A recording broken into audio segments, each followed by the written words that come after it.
Imagine a place where every dollar of your salary stays in your pocket and the streets are lined with the newest infrastructure money can buy. This skyline serves a population of just 2.8 million people. The density of these high-tech towers explains why Qatar holds one of the highest per capita incomes on the planet.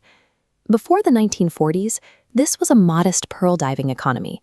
There were no megamalls or superhighways, just a small community working the Gulf waters. The transformation began with what lay beneath the sand. These massive storage and refining facilities represent the discovery of the world's third largest natural gas reserves. The government funneled this energy wealth directly into the country's backbone, constructing world-class hospitals, international schools, and a rapid urban modernization program. Doha functions as a rapidly engineered corporate state, constructed from the ground up using the capital generated by those gas reserves. This raises a central question. Does this level of wealth create a vibrant place to live, or does it just build a very comfortable, air-conditioned cage? We can see the answer through the lens of the massive Indian expat workforce. From surgeons to site laborers, they are the ones testing this lifestyle trade-off every day. To understand what they leave behind, look at the baseline of an Indian street. It is loud, chaotic, and driven by spontaneous, organic human energy. In Doha, that street life disappears. The city is designed for order and efficiency, leaving little room for the unregulated buzz of a traditional market. Is the trade worth it? You gain safety and high-end infrastructure, but you lose the emotional warmth of an unstructured society. Moving here means choosing engineered environmental perfection over the unpredictable personal freedom found back home. This chart illustrates the primary draw: 0% personal income tax. Compared to a tiered system, the wealth retention here allows individuals to build capital at a rate that is difficult to match elsewhere. That tax-free environment supports world-class infrastructure, like this pristine, highly organized metro system. It runs with a precision making most Western transit look dated. However, the climate imposes a severe physical constraint. During the summer, outdoor temperatures frequently climb to 50 degrees Celsius. Society has adapted by air conditioning every conceivable public space. Life moves in a loop between climate-controlled apartments, cars, and offices.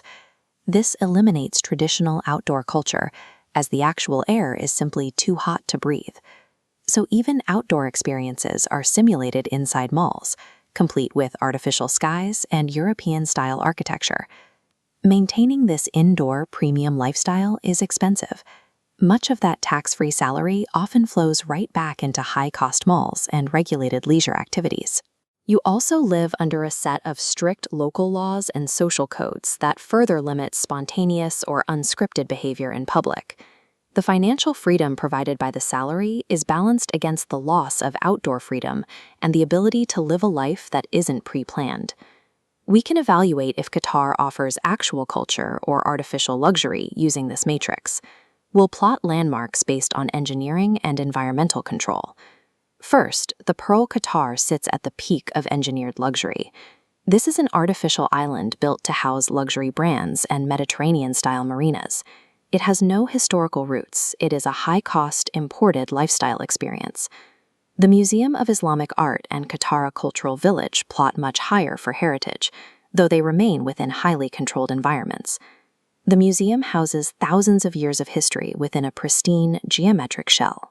It offers a stunning, quiet environment for observation, but it feels more like a gallery than a living part of the city.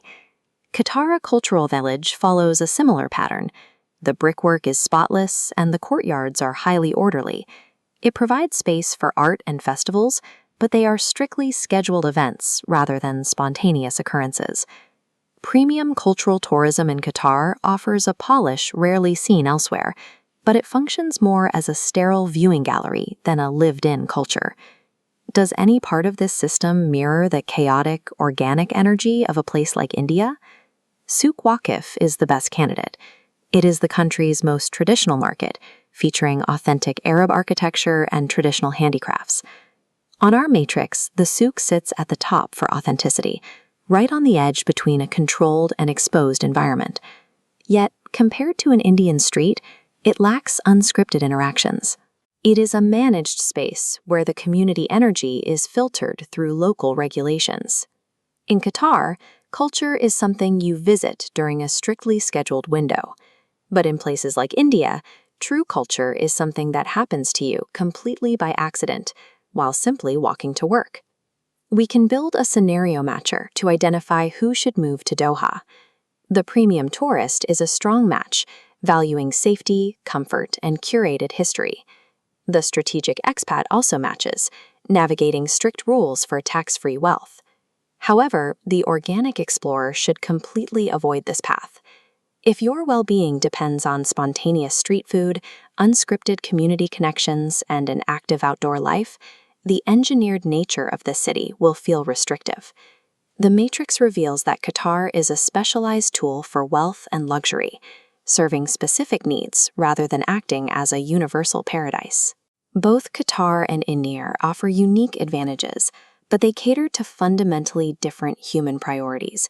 You have to decide if you value the safety and predictability of a wealthy, controlled system over the vibrant, unpredictable energy of cultural freedom. Assess your own tolerance for engineered environments. Know what you are giving up before you sign the contract or book the flight.